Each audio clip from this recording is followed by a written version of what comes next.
Bonjour à tous, bienvenue chez Mac Forever. Aujourd'hui, nous allons partir à la découverte d'une application iPad, une application qui se nomme Waterlog, qui est disponible depuis quelques semaines sur l'App Store et qui se propose de transformer vos images ou vos photographies ou vos dessins en aquarelle. Alors l'aquarelle n'a pas forcément bonne presse, on peut même dire qu'à la rédaction on s'est un peu interrogé sur le côté kitsch de la proposition de ce logiciel, mais vous allez voir que au-delà de la question de l'intérêt de réaliser une aquarelle ou pas, c'est un logiciel assez étonnant car très très performant. Il fait à vrai dire ce que font certains plugins Photoshop vraiment bien plus onéreux et il le fait avec une certaine classe. Alors l'interface est assez simple, vous sélectionnez votre image dans votre photothèque.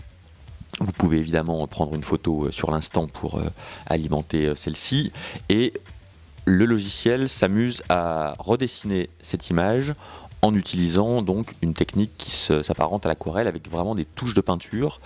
En bas de la fenêtre principale, vous avez une liste d'effets potentiels, il y en a une douzaine. Certains sont assez réussis, d'autres un petit peu moins.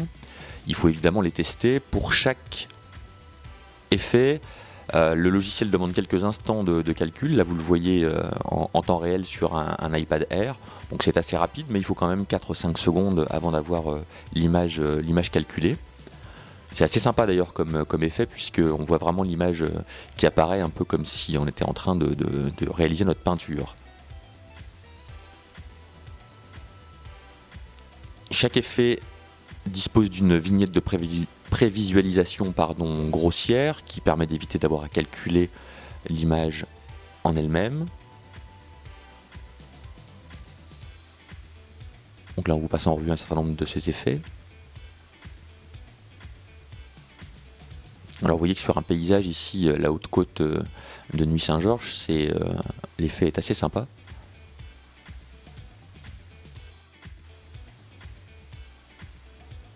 Au niveau des réglages, le logiciel est assez simple. Il propose un réglage sur la taille du canevas, donc de moins fin à plus fin. Évidemment, ça impacte le temps de calcul de votre image. Ensuite, une série de réglages du niveau de luminosité globale de l'image, donc qui permet d'éviter d'avoir recours à un logiciel spécialisé pour retoucher votre image, ce qui n'est pas d'ailleurs un élément à exclure, puisque j'imagine qu'avec un peu d'habitude et d'apprentissage sur ce logiciel, il est possible d'en tirer une quintessence si on modifie un petit peu les images en amont, notamment en matière de chromie.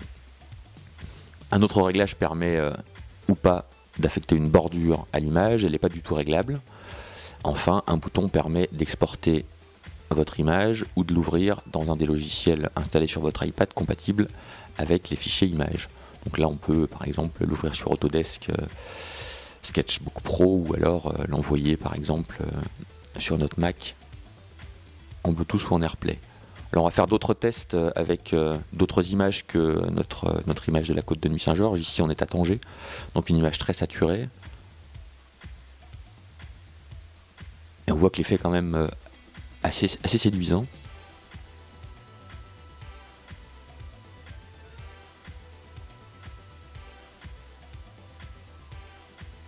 Alors là on a augmenté un peu le niveau de détail, ce qui fait que le temps de calcul de l'image est un peu plus long, on est plutôt de l'ordre d'une petite dizaine de secondes. Mais vous voyez que la finesse de travail est assez intéressante.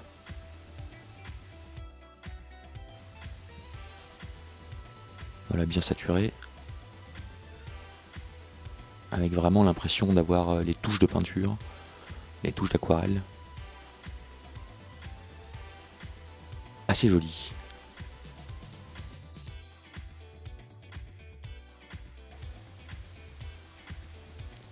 Un dernier essai cette fois sur un personnage avec moins de couleurs.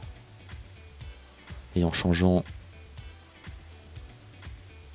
le niveau de finesse du canevas, vous allez voir que ça change assez largement l'image. Mais que l'effet reste quand même assez intéressant. Alors l'usage est bien sûr limité puisqu'on ne va pas toujours avoir envie de fabriquer des fausses aquarelles, mais le rendu est quand même assez surprenant.